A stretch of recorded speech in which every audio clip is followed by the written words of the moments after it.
અરે બેટા, ચા ઠંડી થઈ ગઈ હશે, બીજી બનાવી લાવો. અરે ના મમ્મી, ચાલશે. એમ પણ મારે આજે જરૂરી મીટિંગ છે અને આજે એમ પણ મારે મોડું થઈ ગયું છે. અરે બેટા, મારે તારી જોડે થોડી વાત કરવી છે. એ બધું સાંજે મમ્મી, હું સાંજે આવું ને એટલે. હા અરે બેટા,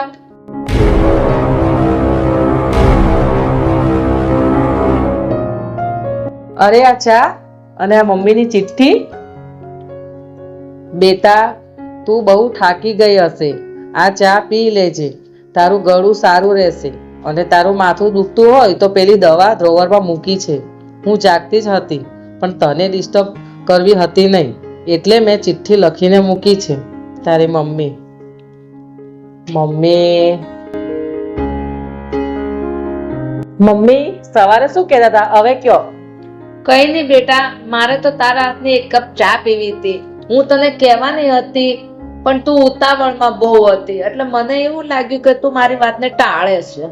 અરે મમ્મી, હું તમારી વાત ક્યારે નહીં ટાળું, પણ ઓફિસમાં એટલું ટેન્શન હોય છે ને કે ઘરે આવું ને તો મને થોડી શાંતિ જોઈએ. અને મમ્મી, ગુસ્સો ઓફિસ વાળા પર હોય છે, તમારી ઉપર નહીં. અને તમે જે ચા બનાવી આપી હતી ને એની માટે થેન્ક યુ. હું સમજુ છું બેટા, પણ તું તારા કામમાં ગમે એટલી બીજી હોય પણ મારી એક વાત યાદ રાખજે. હું તારી મમ્મી છું બેટા, તારી ઓફિસ નહીં. તારી ઓફિસનું ગમે એવું ટેન્શન હોય ને તો મને શેર કરજે, એટલે કે મને ઘરમાં એવું ના લાગે કે હું એકલી છું. મા બાપ તો ઘરે એકલા હોય છે, પણ આપણે થોડી એમની જોડે પ્રેમભરી વાતો કરશું ને તો એમને પણ જીવવાનો આધાર મળશે.